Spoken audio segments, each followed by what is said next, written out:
Bismillahirrahmanirrahim. Assalamualaikum warahmatullahi wabarakatuh. Saya Muhammad Faiz Naufal, NIM 1120002 dari kelas HKIA. Pada kesempatan kali ini saya ingin mengajak kalian semua untuk belajar sejarah. Karena kita sebagai pemuda harus belajar sejarah. Kita sebagai pemuda harus mulai belajar sejarah. Belajar sejarah bukanlah sesuatu yang kuno dan tidak mengasyikan. Karena belajar sejarah adalah menikmati proses pengukiran peradaban oleh orang pada zaman dahulu. Karena kehidupan pada zaman sekarang tidak lepas eksistensinya dari sejarah itu sendiri. Khususnya pada kali ini kita akan belajar sejarah mengenai peradilan Islam. Jika dispesifikkan lagi, kita akan belajar sejarah peradilan Islam dari masa Rasulullah, Khulafaur Rasyidin, Bani Umayyah, Bani Abbasiyah, dan Turki Utsmani. Baik, langsung saja. Peradilan pada zaman Rasulullah SAW. Peradilan pada zaman ini dibagi dua fase, yaitu fase Makkiyah dan fase Madaniyah. Fase Makkiyah itu apa? Fase Makkiyah adalah umat Islam masih terisolir dan fokus penanaman akidah atau tauhid dan meninggalkan penyembahan berhala. Belum ada kesempatan untuk membentuk perundang-undangan pada fase kali ini. Dan surat-surat Al-Quran dan ayat-ayat Al-Quran yang diturunkan pada fase Makkiyah tidak terdapat hukum-hukum aktual atau amaliyah. Kemudian yang kedua adalah fase Madaniyah, yaitu ketika Nabi hijrah sampai wafat. Pada fase ini Islam sudah kuat sehingga perlu adanya tasyri' atau pembentukan suatu hukum dan pembentukan peraturan perundang-undangan, baik itu di masa damai atau di masa perang.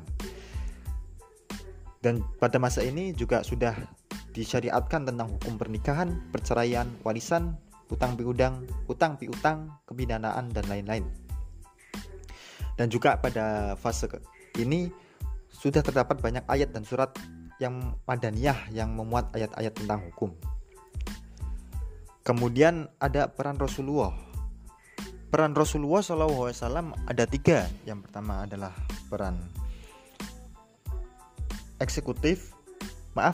yang pertama adalah peran legislatif, yang kedua peran eksekutif, dan yang ketiga adalah peran yudikatif. Lalu apa itu semua? Peran legislatif yaitu peran Rasulullah SAW yang menerima wahyu dan menjadi sumber hukum yang harus ditaati. Kemudian peran eksekutif adalah Rasulullah sebagai pelaksana dalam penegakan hukum Allah dalam berbagai aspek kehidupan.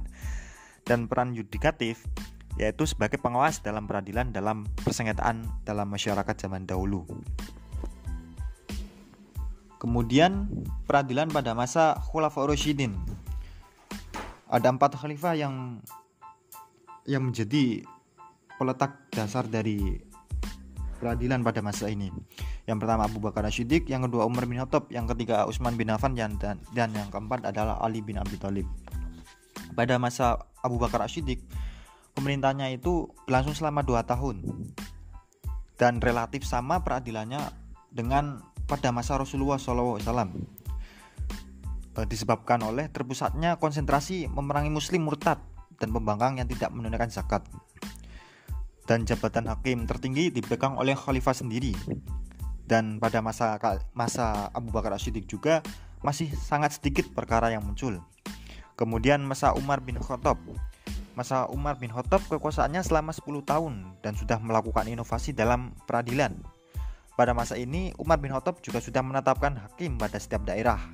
Hakim memutuskan perkara dengan merujuk Al-Quran dan Sunnah serta metode ijtihad.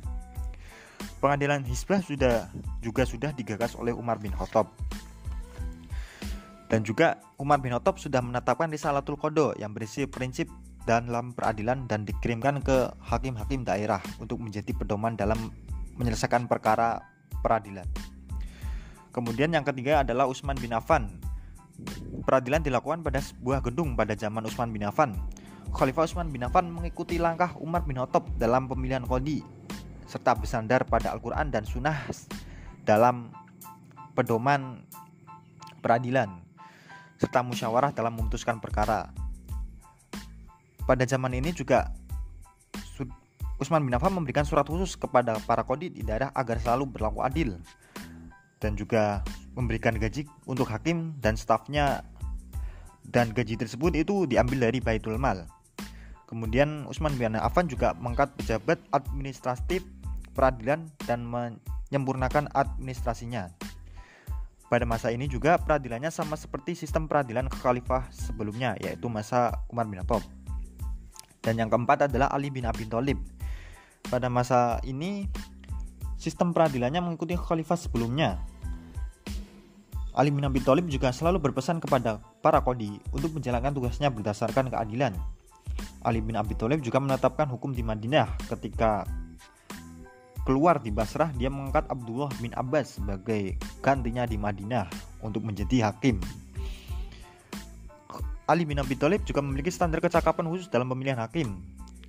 Ini yang menjadi pedoman-pedoman pada peradilan-peradilan zaman sekarang. Kemudian Ali bin Abi Thalib memberikan perhatian pada gubernur dan hakim dengan bimbingan dan arahan.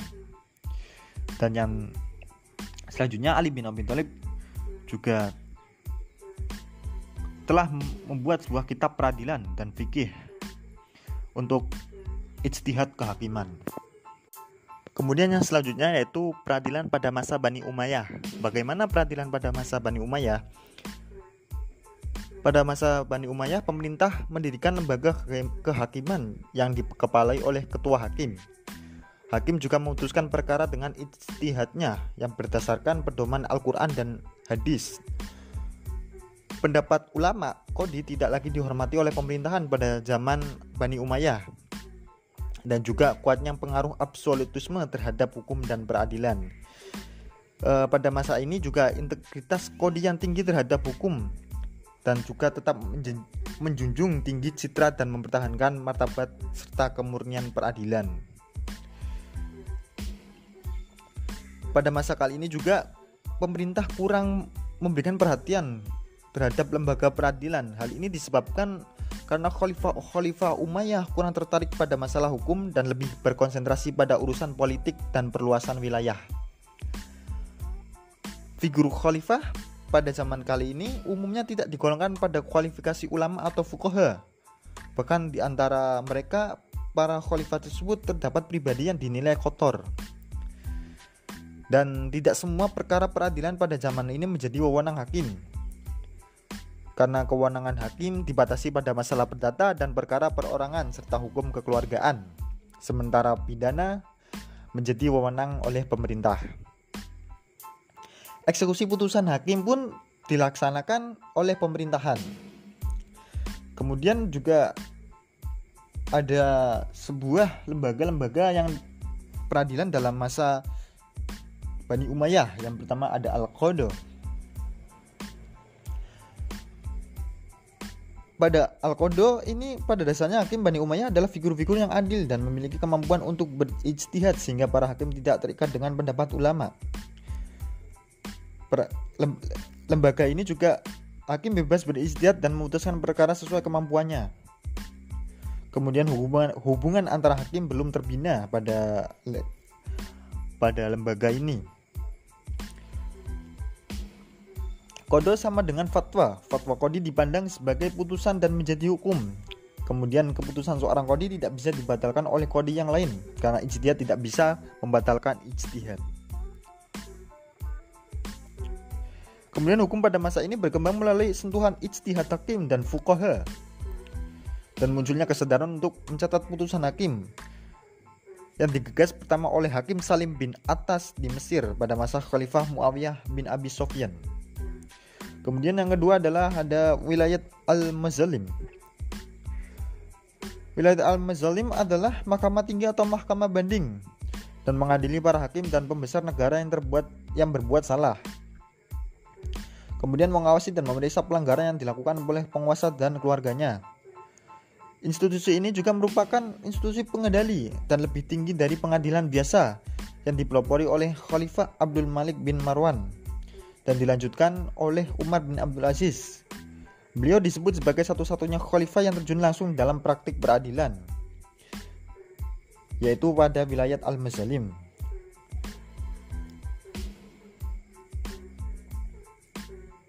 Kemudian ada wilayat Al-Hizbah. Lembaga ini adalah lembaga keagamaan yang merupakan peradilan moral, di mana tugasnya mengawasi dan memeriksa pelanggaran yang dilakukan oleh rakyat, meliputi pelanggaran ringan yang tidak perlu proses pengadilan. Lembaga keagamaan merupakan peradilan moral dan berfungsi menegakkan misi amar ma'ruf nahi mungkar. Tugasnya makin luas, yakni melakukan pengawasan bagi berlakunya peraturan umum dan ketentuan agama yang berkenan dengan moral yang menyimpang, juga membantu orang lemah yang tidak mampu mempertahankan haknya, serta memberlakukan peraturan Islam tentang kejujuran, sopan santun, dan kebersihan. Kemudian selanjutnya adalah peradilan Islam pada masa Bani Abbasiyah. Periodisasi masa pemerintahan Abbasiyah terbagi menjadi 4. Yang pertama Abbasiyah 1, yaitu yang berlangsung sekitar tahun 132 Hijriah sampai 232 Hijriah. Kemudian Abbasiyah 2, yaitu tahun 232 sampai 334 Hijriah. Dan Abbasiyah ketiga, yaitu tahun 334 sampai 447 Hijriah. Sedangkan Abbasiyah keempat, yaitu berlangsung selama 447 Hijriah sampai 656 Hijriah. Perkembangan peradilan pada masa Abbasiyah dibagi menjadi 2, yaitu masa Abbasiyah 1 dan masa Abbasiyah 2. Pada masa Abbasiyah 1 dikenal sebagai masa kejayaan Islam.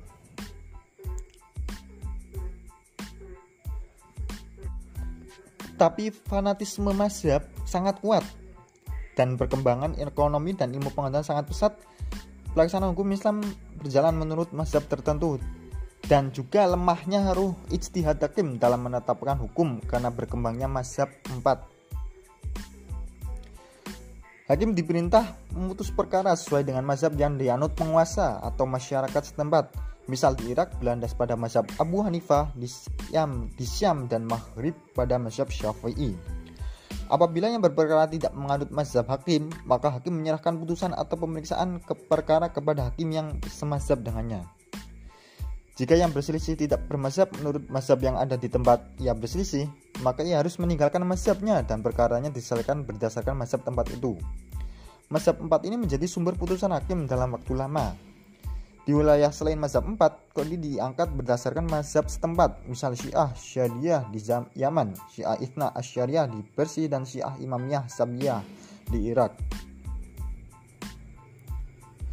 Para hakim memutuskan perkara di bawah pengaruh kekuasaan pemerintahan, yaitu pengaruh mazhab, dan para khalifah membimbing hakim supaya segala perbuatan mereka mendapat legitimasi agama. Jangan sampai fatwa kodi bertentangan dengan keinginan khalifah atau pemerintahan.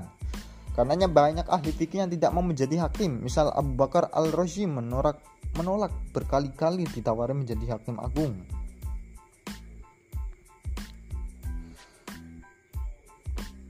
Awal mula peradilan pada masa Abbasiyah 1 itu hakim memutuskan perkara di masjid atau di rumah hakim.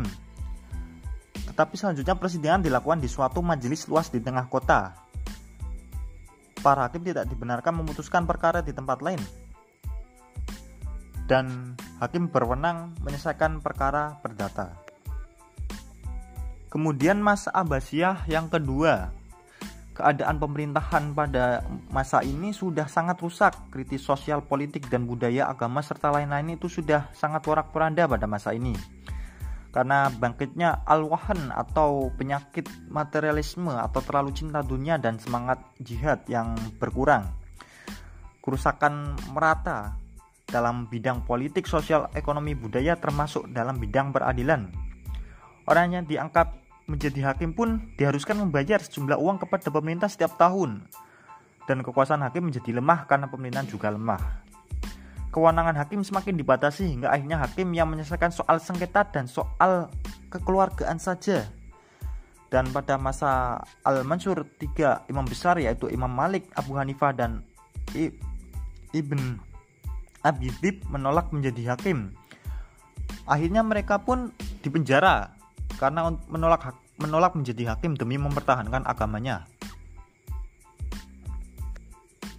Itu pada masa Bani Abbasiyah. Kemudian pada masa Turki Utsmani, peradilan Islam pada masa Turki Utsmani.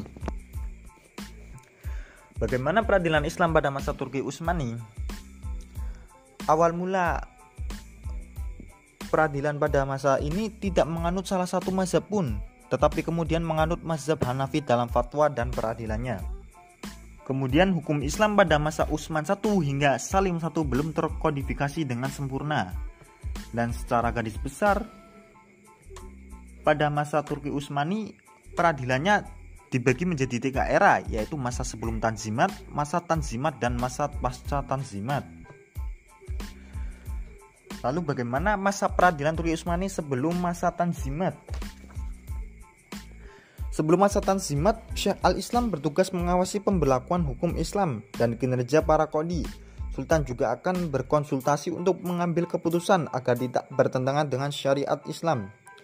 Kemudian Al-Juz'iyat menyelesaikan perkara pidana dan perdata, dan Mahkamah Al-Istinaf meneliti dan mengkaji perkara yang berlaku. Kemudian Mahkamah Al-Tanyis, Al-Naql wa Al-Ibram berwenang memecat para qadhi yang bersalah dan tidak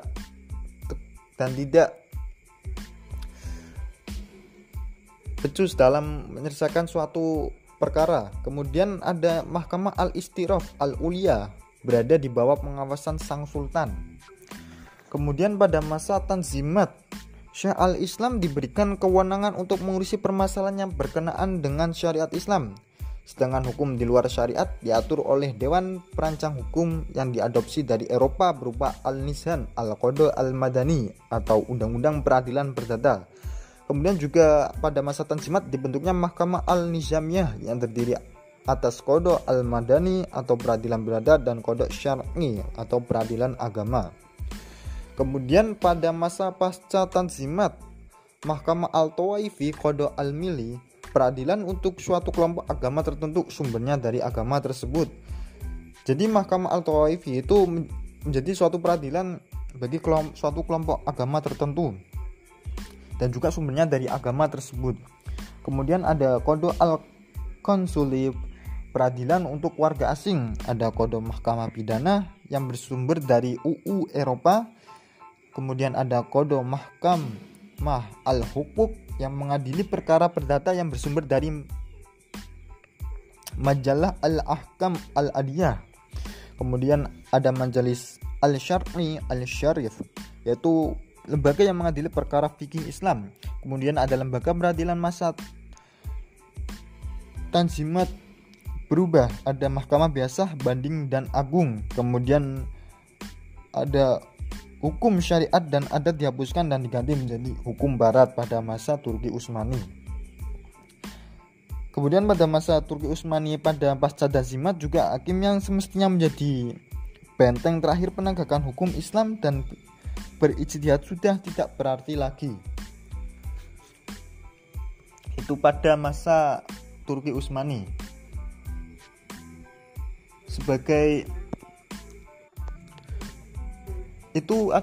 seorang pemuda, mempelajari sejarah itu sangat penting karena dapat menjadi pedoman, memori kolektif, dan pelajaran bagi berbangsa dan bernegara. Selain itu, sejarah menitik beratkan pencerahan nyata, bukan mitos, dan sebagai penghubung masa lalu dan masa depan. Dapat yang terjadi jika mengesampingkan sejarah, maka hidup akan menjadi kering tanpa nuansa dan hikmah arti makna hidup. Maka mari kita sebagai generasi muda bersama-sama untuk menjadi pelaku dan pemantik di sepanjang sejarah. Mungkin itu saja yang dapat saya sampaikan. Apabila ada tutur kata yang berkurang berkenan di hati kalian semua, saya mohon maaf yang sebesar-besarnya. Terima kasih atas perhatiannya.